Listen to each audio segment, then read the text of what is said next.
So for starters, I'm a 15-year-old female and my older sister June is 24. I was very obviously not a planned baby, and there's always been a lot of jokes about it. So I'm aware. My dad never made me feel less important when he was around, but I can't say the same for my mother, to be honest. So my father passed away around 3 years back after he got into a really bad car accident. Since then, it's just been my mom and I living here. June used to live with us, but she only stayed for a year after she graduated, and once she had saved up enough money, she moved out. I was very thankful for it because by then, June and I had started fighting a lot, and I really didn't like her.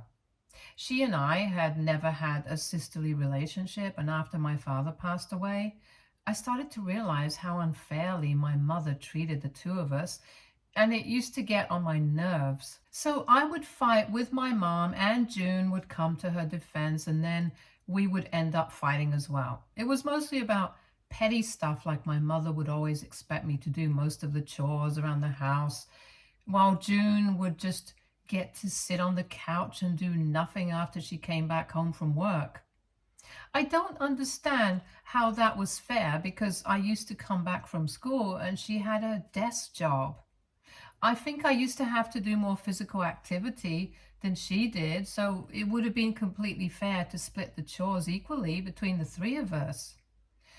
But my mother wanted to make sure that she did not get exhausted after work from doing the household chores as well, which is where I came in.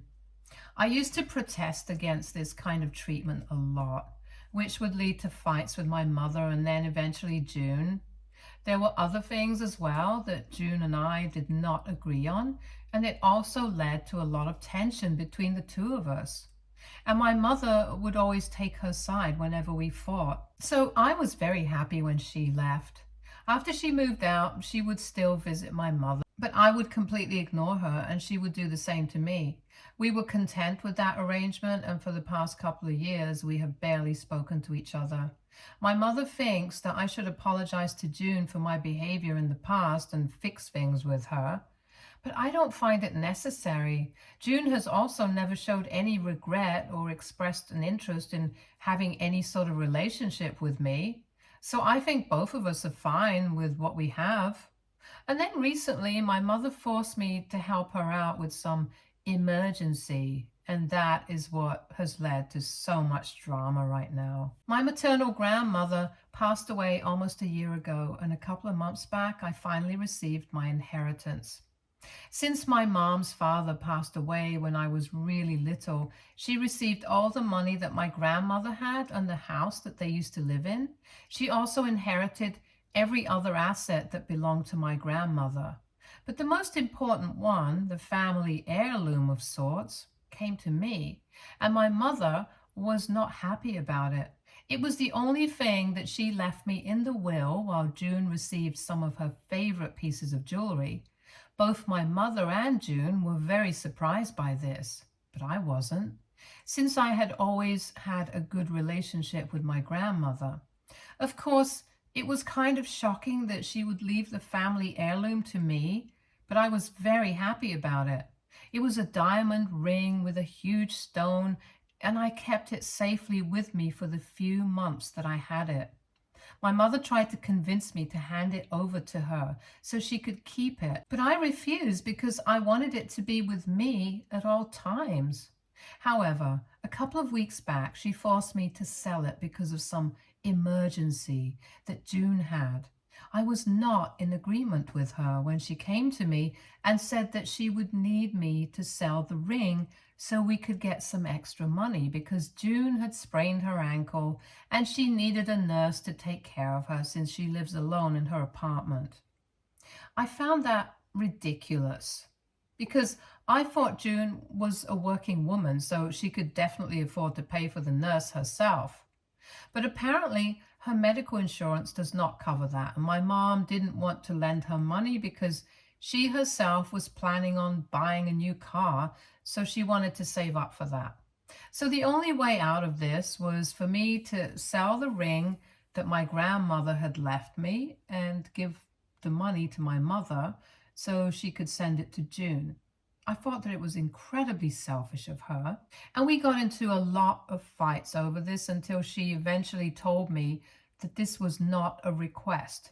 This was an order, and she wanted me to do as she said, or else she would cancel my trip to my grandparents' place during my holidays. She said that I was being selfish by not helping my sister out.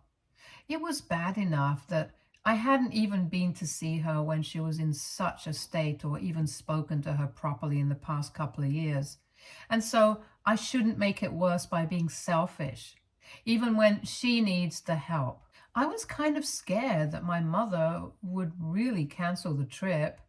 So I ended up giving the ring to her so she could sell it. And I still regret it. I had given up the ring with a heavy heart, and I was not at all happy about it. So that made me resent June even more, and I made up my mind that I would never speak to her again. I also started feeling differently about my mother, because even though earlier she had always shown me that she had more of a soft corner for her elder daughter than me, it had never been this bad. So after I gave up my ring, I started distancing myself from her as well. I was mad at my mother, but I had to live with her because now that my grandmother was gone, I had nowhere else to go. My dad's parents and my paternal grandparents live in a different state. And even to be able to travel there and live with them, I would need my mother's consent and help. So I had no other option but to make my peace with the situation and just deal with it. I was very upset, but I had no idea that things were about to get worse, because about 4 days ago, just a week after I had given up the ring, I noticed that June had posted an invitation to a housewarming party on Facebook. And coincidentally, she had been bragging about how she was able to save up enough money to buy her first home just at the age of 24. And she couldn't have been prouder of herself. She had posted a couple of photos of the house that she had bought, and it was a pretty nice place in a good location. So she had invited everyone that she was friends with on Facebook to the housewarming party. It was a huge deal, and I was shocked because from what I knew, she had a sprained ankle, according to my mother, so hosting a party this big would be kind of difficult in that state. And more importantly, she worked in marketing, and I don't think she made enough money to buy such a nice house at her age. I didn't know the exact estimates, but I was sure that a house like that would have cost her a lot of money, and I was quickly able to put two and two together. I might be young, but I'm not stupid, so I was able to figure out that the money from the ring that had been sold had definitely gone to June so she could buy this house, and not for some emergency like my mother had been telling me. I was about to confront my mother about it, but when I tried to take a screenshot of that invitation on Facebook a couple of minutes later, I realized that it had been deleted and the post was not there anymore. That just confirmed my doubts that my mother had probably told June to take it down so that I would not be able to find out about it. And it was then that I realized that I couldn't let this one slide, because not only had my mother played me for a fool, she had done it for the golden child. And I was really pissed off. Thankfully, though, I had made a mental note of the date and address that she had put up in that post. And last evening, all I had to do was tail my mother after she left. For the past couple of days, I had not given away any signs that I knew that June had bought a new house. So my mother had no idea that I knew. And last evening, she came to me and said that she was leaving for a work party, and I pretended to be fine with it. But after she had dressed up and left the house in her car, I quickly got an Uber and left the house a couple of minutes after her. I reached June's new house about 5 minutes after my mother had pulled up, and I waited for her to go inside before I even got out of the car. As soon as she was in, I entered the house and I noticed how the place was teeming with guests. A lot of relatives were also present there, and they seemed shocked to see me enter. And it just told me that they were all probably in on this in some capacity. Her friends were also around, and they seemed surprised to see me there. So I could tell that they had probably told everyone some lies about me, and why nobody was allowed to speak to me about the new house that June had just bought. I found out later from one of my aunts just this morning that they had texted everyone and told them to keep this secret from me and not tell me anything about it, because apparently I had been having a lot of trouble at school and I constantly kept comparing myself to June, which is why I was not getting along well with her and had completely cut her off. So that's why all of them had been shocked to see me there. Anyway, once I was inside her house, my mother and June were a little too late to realize that I was there. And as soon as I could, I grabbed the karaoke mic from one of her friends and started addressing everyone that was there. I didn't exactly have a speech prepared, but I had enough anger and resentment to make one up on the spot. And I revealed everything, right from how unfairly my mother had treated me after my dad had passed away, and how she had lied to me about how June needed money for an emergency and ordered me to sell the only thing that my grandmother had left me so that she could fund her golden child's dream of being a young homeowner. What's worse was that June was probably bragging about how she had accomplished all of this on her own. But the truth was that she couldn't have done any of it without money. And people needed to know that, because she was lying to them about having done this without any help from anyone. So I couldn't just let it happen and say nothing, especially when my mother and June were so intent on erasing my contribution in this entire thing. After my speech, everyone was pretty shocked, including my mother and June, so I stormed out and went back home. My mother came back home about half an hour after I did, and she was furious, which I had expected. Obviously, she was really mad that I had exposed her and her favorite daughter in front of all those guests. She started screaming at me as soon as she entered the house and accused me of ruining my sister's reputation because I was jealous and unhappy. But this time, I fought back and told her that she had been dishonest with me and had cheated me out of a diamond ring because she wanted June to get something she hadn't worked for. I told her that she had been unfair and biased and that she and June completely deserved what was coming to them. So I had no regrets about what I had done. Then she told me that June was not even aware of where the money had come from until a couple of days back, when my mother told her to take down that post that she had made, and she had to explain why she did not want me finding out about any of this. So I really had no need to humiliate her like that. My mother said that if I had a problem with her behavior, I should have confronted her instead of pretending that everything was fine and then pulling off a stunt like this simply to humiliate my family. She told me that after I had stormed out of the party, a lot of relatives had also left without a word, and her friends also seemed very uneasy. She told me that June had been very upset and had completely broken down after everyone had gone, because this was supposed to be a happy day for her, and I had taken that away just to be petty. My mother told me that she was really disappointed at me and how I had behaved, and after that, we didn't speak.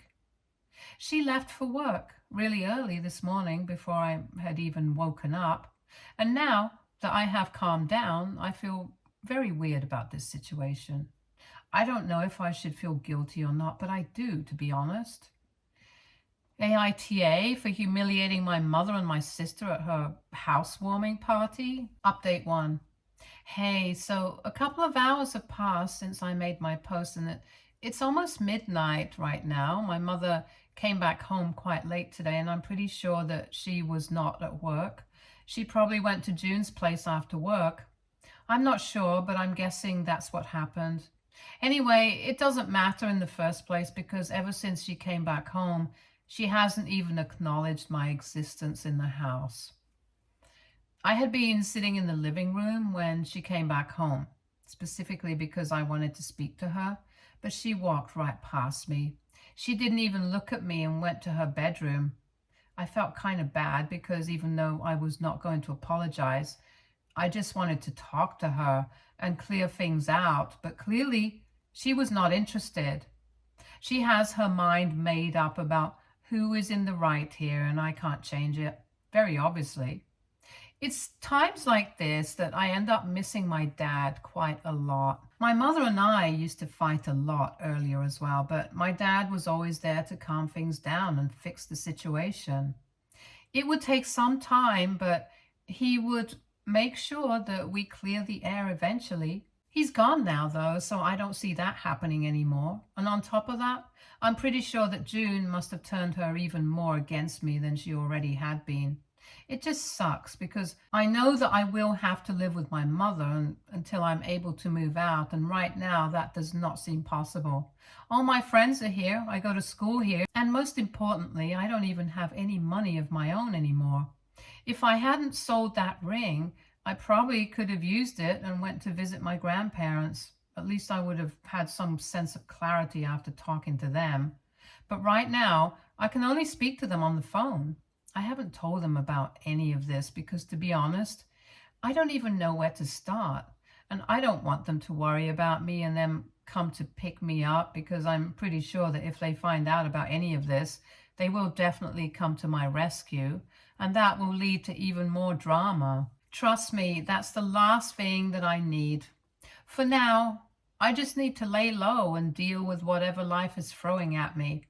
If my mother doesn't speak to me, that's just how it is, and I will have to deal with it. I still have school tomorrow, so I'm going to go now and try to get some sleep because I can't start slacking off at school as well just because of this. I will keep you guys in the loop about what's happening. Thank you so much for all the supportive comments and messages. Update 2. Okay, so a couple of days have passed since I posted my last update, and since then, literally everyone has told me to talk to my grandparents about this.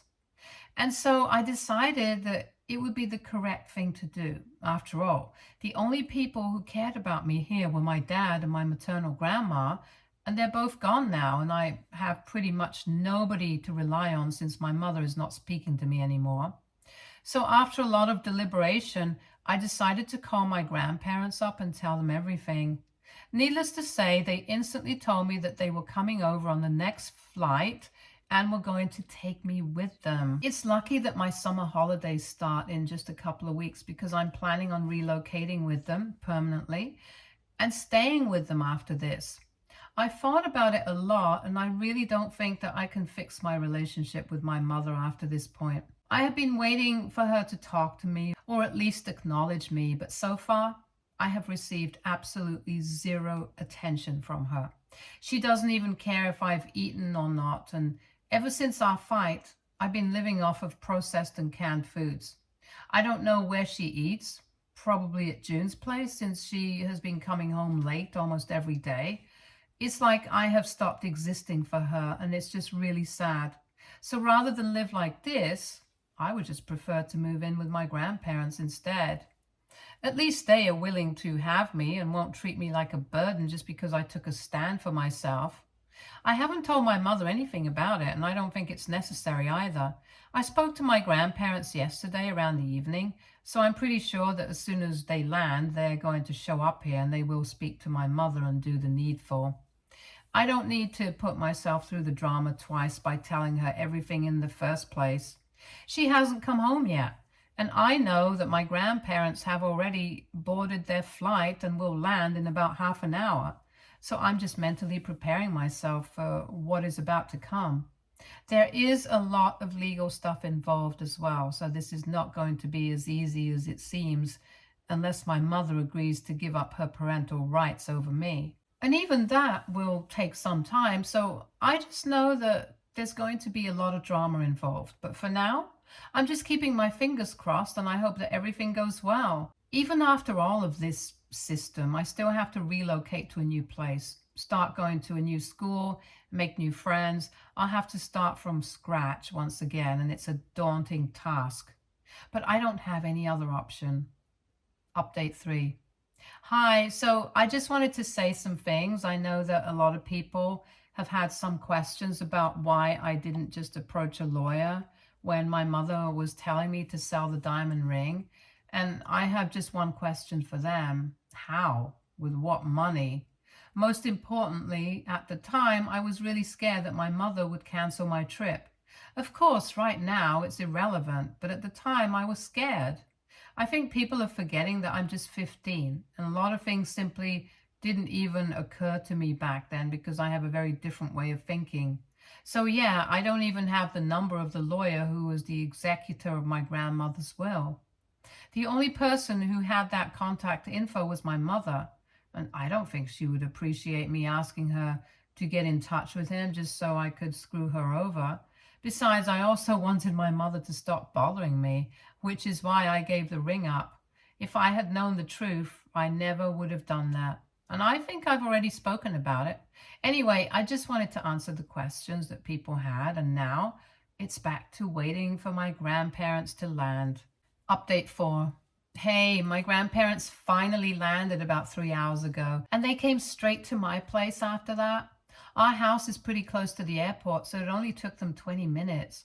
And once they reached here, they told me to call my mother and ask her to come back home. I tried to call her, but she didn't answer. So I just texted her. She didn't respond. But she was back within half an hour of me sending that text. She had come back with June, and all of them were really pissed off. When she came back home, she asked my grandparents with a really nasty tone why they were here, and they told my mom that they were here to take me back home with them. They told her that they knew everything about what had happened and thought that she was being extremely unfair and was not being a good mother to me, which is why they believed that I would be better off living with them. My mother and June obviously did not take that very well and immediately started yelling at my grandparents, telling them that they had no right to interfere because they didn't know what I had done and how spoiled and entitled I had acted in the past, referring to how I had humiliated June at her housewarming party. My mother told my grandparents that since I was her daughter, she could do whatever she deemed fit, and it was not their place to tell her if she was a good mother or not. And then she told them to leave. But my grandparents stood their ground and said that they were not going anywhere without me. Then pretty much everyone started shouting at each other, and then things got really confusing. But eventually my mother turned to me and accused me of creating all this drama just because I was pissed that I can't always have things done my way. I thought it was a stupid accusation to make because, as far as I was concerned, so far nothing had ever gone my way. And I told her as much. I tried to keep my cool and told her that I could see very clearly that she wanted nothing to do with me, and here I was giving her the option to let me go and have a happy life with people who actually wanted me. It was up to her if she wanted to take that opportunity and let me go and have a good life, if she wanted to keep me with her and keep making me feel awful. That got her to shut up, and after a few minutes of silence, she told me that I was free to leave if I wanted to. She was not going to stop me. She said that she was tired of fighting for everything, and I had clearly shown her that my priorities were elsewhere, so it was better if I left. After that, she told my grandparents that she would have an attorney draw up the paperwork to sign away my rights, and then I could leave with them. That was it. After that, I went back to my room and started packing my things while my grandparents waited for me downstairs so we could leave and go to a hotel, and we were going to stay there until all the legal proceedings were done with. My grandparents are financially quite well off, so money is not a problem for them, and they've also been in touch with their lawyer, so things are going to be sorted out pretty soon. After I was done packing the essentials, I went downstairs and I was about to leave with my grandparents. But June stopped me this time and told me that it was really disappointing how I was ready to abandon my family at the slightest inconvenience. And she told me that she had always known that I was a selfish and spoiled brat, but she had never expected me to take it to such an extent. My mother was the one who told her to let me go, and then we were gone. I'm not taking any of that seriously, to be honest, because they have never treated me well, so I don't need to take anything they say to heart. I'm with my grandparents now, and yes, I'm happy that I'll be leaving as soon as all the legal work is done here. Update 5. Hi, almost a month and a half has passed since my last update, and I'm currently living with my grandparents. I moved a couple of weeks back and I was really upset to be leaving all my friends behind, but I'm also equally excited and looking forward to building a new life here, especially now that I don't have to worry about my mother or June mistreating me, because now that my grandparents are with me, I have nothing to worry about. All the paperwork is done, my mother signed away her rights, so I'm officially done with her. I don't know the details. My grandparents and their lawyer dealt with most of it, but all I know is that she was probably relieved to let go of me, because even on the day that I was supposed to leave with my grandparents, they had asked her if she wanted to say goodbye to me, because all things said and done, she was still my mother. But my mother had apparently refused to see me even for a last time. And you know what? I don't even mind it. I think it's perfectly fine for her to never want to see me again. I don't want to see her again either. And also, another good thing that happened was my mother returned the ring to me. Thankfully, the jeweler that she had sold it to hadn't sold that ring yet, so she was able to pay him the money that she had taken for the ring and gave it back to me through my grandparents before I left.